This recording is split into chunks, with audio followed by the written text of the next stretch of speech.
Is Jahnavi and welcome to study seed. आज हम class 10th history chapter 4 का topic 15 पढ़ेंगे, that is small scale industries predominate. यानी small scale industries dominate कैसे कर रही थी, कैसे स्मॉल स्केल इंडस्ट्रीज में ज्यादा से ज्यादा लोग एम्प्लॉयड थे, ना कि इन लार्ज स्केल इंडस्ट्रीज में। तो उसी के बारे में, स्मॉल स्केल इंडस्ट्रीज के इंपॉर्टेंस के बारे में हम आज के वीडियो में पढ़ेंगे। Even after large factories were set up, small-scale industries continue to dominate industrial production in India. अब लार्ज फैक्ट्रीज सेटअप हो चुकी हैं, काफी बड़ी बड़ी फैक्ट्रीज हैं, बड़ी बड़ी इंडस्ट्रीज हैं, लेकिन फिर भी ज्यादातर जो प्रोडक्शन है वो स्मॉल स्केल इंडस्ट्रीज में हो रहा है। ज्यादातर जो लोग एम्प्लॉयड हैं वो इन्हीं स्मॉल स्केल इंडस्ट्रीज में एम्प्लॉयड हैं, ना कि इन लार्ज फैक्ट्रीज में। A large part of the industrial workforce was still engaged in handicrafts and small workshops. अभी तक जैसे हमने देखा था कि इंडस्ट्रियलाइजेशन हुआ, ट्रेडिशनल जॉब्स छिनती चली गई लोगों की, उसके बाद लोग ज्यादातर इन बड़ी बड़ी कंपनीज में एज अ वर्कर काम कर रहे थे, लेकिन उन बड़ी कंपनीज के साथ, बड़ी बड़ी इंडस्ट्रीज के साथ स्मॉल स्केल इंडस्ट्रीज भी साथ में ग्रो कर रही थी। ये जो स्मॉल स्केल इंडस्ट्रीज थी वो अभी भी हमारे ट्रेडिशनल वे ऑफ प्रोडक्शन को बचा के रखी हुई थी, अभी भी वो हमारे ट्रेडिशनल वे ऑफ प्रोडक्शन को प्रिजर्व कर रही थी। एक तरह से वो ट्रेडिशनल वे में ही प्रोडक्शन करवा रही थी। फर्क बस इतना था कि पहले वर्कर्स अपने घर पे रह के काम किया करते थे, अब वो इन फैक्ट्रीज में आकर के प्रोडक्शन कर रहे हैं, बट इन ट्रेडिशनल वे। तो अभी ज्यादातर इंडस्ट्रियल वर्कफोर्स जो है, जितने भी वर्कर्स हैं, टोटल जितने भी वर्कर्स हैं, उनमें से ज्यादातर workers in small scale industries में एम्प्लॉयड हैं, जहां पे वो हैंडीक्राफ्ट्स यानी हाथों से प्रोडक्शन करते हैं, गुड्स बनाते हैं। स्मॉल वर्कशॉप्स यानी वही छोटे छोटे कारखानों में रह करके काम करते हैं। तो ट्रेडिशनल वे में प्रोडक्शन करवा रही थी ये small scale industries. By the early 20th century, only about 10% of the total Indian workforce was employed in modern factories. Early 20th century तक, यानी कि 1900 जैसे स्टार्ट हुआ, तो उसके बाद से अर्ली टाइम में ही 1950 से पहले की बात कर रहे हैं, अर्ली 20th सेंचुरी की। तो ज्यादातर हम मोर प्रिसाइसली देखें तो 1900 से 1920s तक ज्यादातर जो वर्कर्स थे, अर्ली 20th सेंचुरी में ज्यादातर जो वर्कर्स थे वो कहाँ पे एम्प्लॉयड थे? इन स्मॉल स्केल इंडस्ट्रीज में। यानी पूरे जितने भी टोटल वर्कर्स हैं उनमें से सिर्फ 10% ऐसे वर्कर्स थे जो इन लार्ज स्केल इंडस्ट्रीज में या लार्ज फैक्ट्रीज में एज अ वर्कर एम्प्लॉयड थे।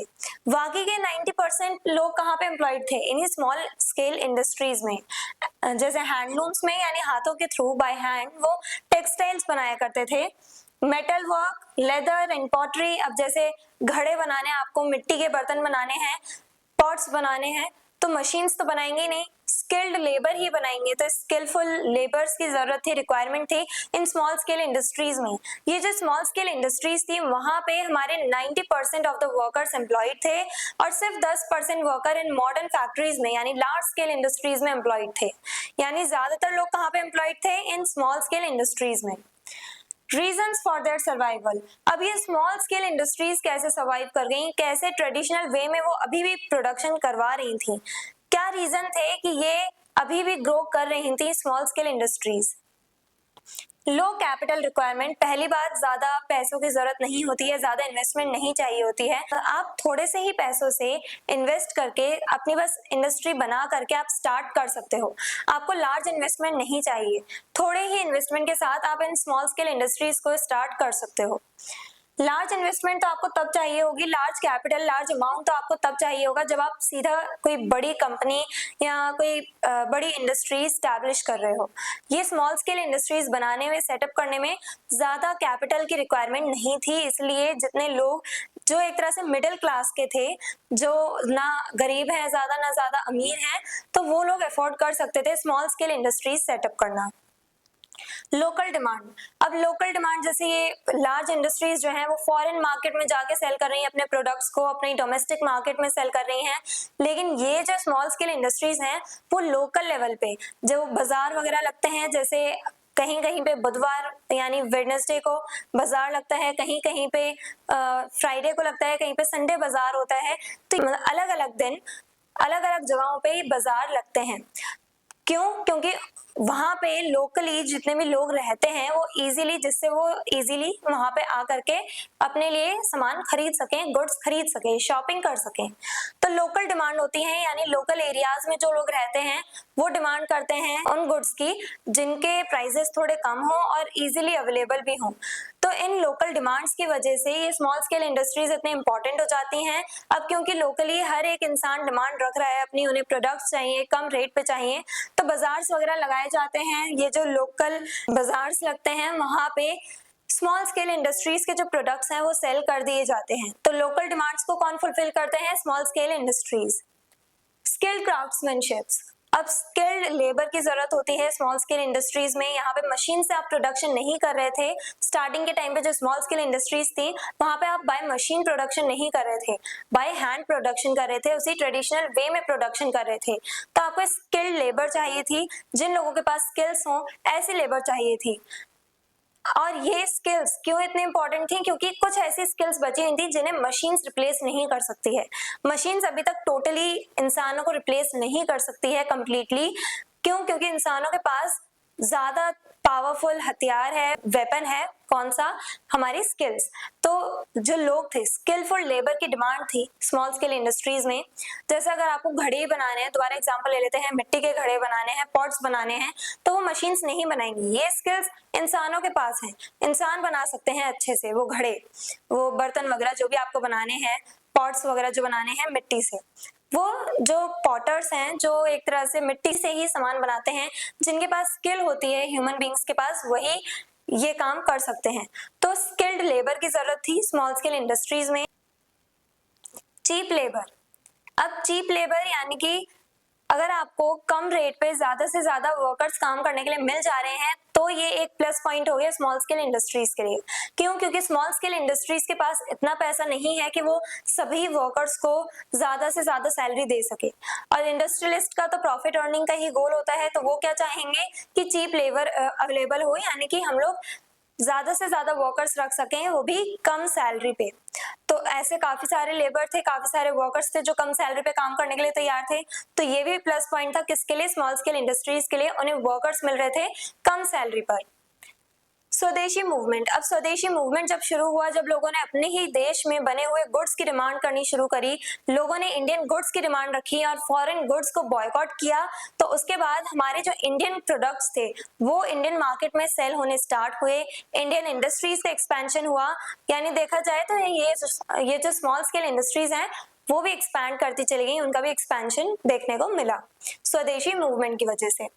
रीजनल स्पेशलाइजेशन, अब हमारे इंडिया में काफी सारे ऐसे अलग अलग रीजन्स थे, अलग अलग एरियाज थे जो किसी एक क्राफ्ट को लेके, किसी एक प्रोडक्ट के प्रोडक्शन को लेकर के काफी ज्यादा फेमस थे। यानी हर एक रीजन की, हर एक एरिया की अलग अलग स्पेशलिटी थी। फॉर एग्जाम्पल मधुबानी जो बिहार में है, ये फेमस थी अपने हैंड पेंटेड टेक्सटाइल्स के लिए। हैंड वुवन टेक्सटाइल्स नहीं, हैंड प्रिंटेड टेक्सटाइल्स, यानी हाथों से बनाए हुए कपड़े नहीं बल्कि हाथों से पेंट किए हुए, यानी कि उन पे जो प्रिंट किया जा रहा है कपड़ों पे वो बाय हैंड किया जाए। तो उसके लिए मधुबानी ये जो जगह है बिहार की, ये बहुत ज्यादा फेमस है। यहाँ पे बाय हैंड आपको काफी अच्छे प्रिंट्स देखने को मिल जाएंगे ऑन क्लॉथ। मुर्शिदाबाद जो वेस्ट बंगाल में है, and it is famous for silk weaving. तो सिल्क वीविंग को लेकर के, यानी सिल्क से जो कपड़े बनाए जाते हैं उसके लिए बहुत ज्यादा फेमस है ये जगह मुर्शिदाबाद। कहाँ पे? वेस्ट बंगाल में है। लखनऊ जो यूपी में है, उत्तर प्रदेश में, ये फेमस है अपने चिकन एम्ब्रॉयडरी के लिए, चिकन करी जो क्लोथ्स होते हैं उनके लिए। कच्छ जो गुजरात में है, जो रन ऑफ कच्छ वाला एरिया है गुजरात में, वो एरिया, और राजस्थान, यानी गुजरात और राजस्थान, ये दोनों किस लिए फेमस हैं? अपने टाई डाई और ब्लॉक प्रिंटिंग के लिए। टाई डाई यानी कि आप कपड़ों को, जो पूरा प्लेन व्हाइट क्लॉथ है उसे आप टाई करके यानी बांध के, अलग अलग तरह से बांध करके, जो डाई हैं, जो कलर्स होते हैं उनमें आप डालोगे थोड़ी देर के लिए, और उसके बाद जहां जैसे आप फोल्ड करके या जिस टाइप से बांध करके आप उसमें डाल रहे हो, कलर्स में डाल रहे हो, आप इन डाइज में डाल रहे हो क्लोथ्स को, और बाद में जब आप उन्हें खोलोगे तो उनपे एक अलग ही नेचुरल प्रिंट देखने को मिलेगा, वो कहा जाता है टाई डाई। इस टेक्निक के बारे में आप क्लास 12th के होम साइंस में इन डिटेल पढ़ेंगे और प्रैक्टिकल करवाया जाता है क्लास 12th में। और ब्लॉक प्रिंटिंग यानी ब्लॉक्स के थ्रू, जैसे हम स्टैम्प्स लगाते हैं, जो सील्स लगाते हैं, उसी टाइप से ब्लॉक्स के थ्रू कपड़ों पे प्रिंट किया जाता है स्टैम्प्स की तरह। तो ये ब्लॉक प्रिंटिंग के लिए और टाई डाई के लिए फेमस है गुजरात और राजस्थान। यानी हर एक एरिया के अलग अलग स्पेशलिटी थी, हर एक एरिया अपने अलग अलग यूनिक फीचर्स के लिए या यूनिक टाइप के प्रोडक्शन के लिए जाना जाता था। Importance of small scale industries. अब इन स्मॉल स्केल इंडस्ट्रीज की क्या इंपॉर्टेंस है? Provided employment to millions in villages and towns. जितनी आपको लार्ज फैक्ट्रीज देखने को नहीं मिलेंगी, उससे ज्यादा स्मॉल स्केल फैक्ट्रीज देखने को मिल जाएंगी, स्मॉल स्केल इंडस्ट्रीज देखने को मिल जाएंगी। तो स्मॉल स्केल इंडस्ट्रीज जो थी वो काफी सारे लोगों को एम्प्लॉयमेंट दे रही थी, काफी सारे वर्कर्स, 90% ऑफ द वर्कर्स कहाँ पे एम्प्लॉयड थे? स्मॉल स्केल इंडस्ट्रीज में। तो विलेजेस हो या टाउन्स हो, हर जगह थी ये स्मॉल स्केल इंडस्ट्रीज और लोगों को काम दे रही थी। Help preserve Indian art and culture. अब लार्ज स्केल इंडस्ट्रीज के आने के बाद से जब बाय मशीन हम सारा प्रोडक्शन कर रहे हैं तो लोगों की तो स्किल्स वेस्ट चली जानी थी। यानी जो हमारा पुराना कल्चर था, पुराना जो ट्रेडिशन था, प्रोडक्शन करने का जो पुराना तरीका था, वो सब तो हम भूलते चले जाते, लेकिन उसे प्रिजर्व करने का काम किसने किया? इन्हीं स्मॉल स्केल इंडस्ट्रीज ने। इन स्मॉल स्केल इंडस्ट्रीज ने हमारे इंडिया के आर्ट एंड कल्चर को प्रिजर्व करके रखा, बचा के रखा। हम लोग वेस्टर्नाइज होते जा रहे थे, लार्ज इंडस्ट्रीज जो है वहां पे वेस्टर्न स्टाइल के क्लोथ्स बन रहे हैं, वेस्टर्न स्टाइल में जो प्रिंट्स होते हैं उसके क्लोथ्स बन रहे हैं, लेकिन यहाँ पे हमें अपने ट्रेडिशनल वे में प्रिंट्स देखने को मिले, ट्रेडिशनल वे में प्रोडक्शन देखने को मिला इन स्मॉल स्केल इंडस्ट्रीज में। तो स्मॉल स्केल इंडस्ट्रीज ने हमारे इंडियन आर्ट एंड कल्चर को प्रिजर्व करके रखने में, बचा के रखने में काफी इंपॉर्टेंट रोल प्ले किया और इसी वजह से ये स्मॉल स्केल इंडस्ट्रीज इतनी इंपॉर्टेंट हो जाती हैं। आई होप ये आपको समझ में आया है कि कैसे स्मॉल स्केल इंडस्ट्रीज इतनी ज्यादा इंपॉर्टेंट थी। हमने कुछ ऐसे एरियाज भी डिस्कस किए जो एरियाज अपने यूनिक फीचर्स के लिए बहुत ज्यादा फेमस हैं। हर एक एरिया की अलग अलग स्पेशलिटी होती है और कुछ एरियाज के बारे में हमने आज के वीडियो में देखा और जाना कि वो क्यों इतने स्पेशल हैं, वो एरियाज क्यों इतने ज्यादा फेमस हैं, उनमें क्या स्पेशल है, वो हमने आज की वीडियो में जाना, समझा। I hope everything is clear. और अगर आपको इस चैप्टर के डिटेल नोट्स चाहिए तो हमारी वेबसाइट studyseed.net पर विजिट करें, लिंक डिस्क्रिप्शन बॉक्स में दिया गया है। मिलते हैं नेक्स्ट वीडियो में नेक्स्ट टॉपिक के साथ। Stay curious, stay consistent. Thank you very much.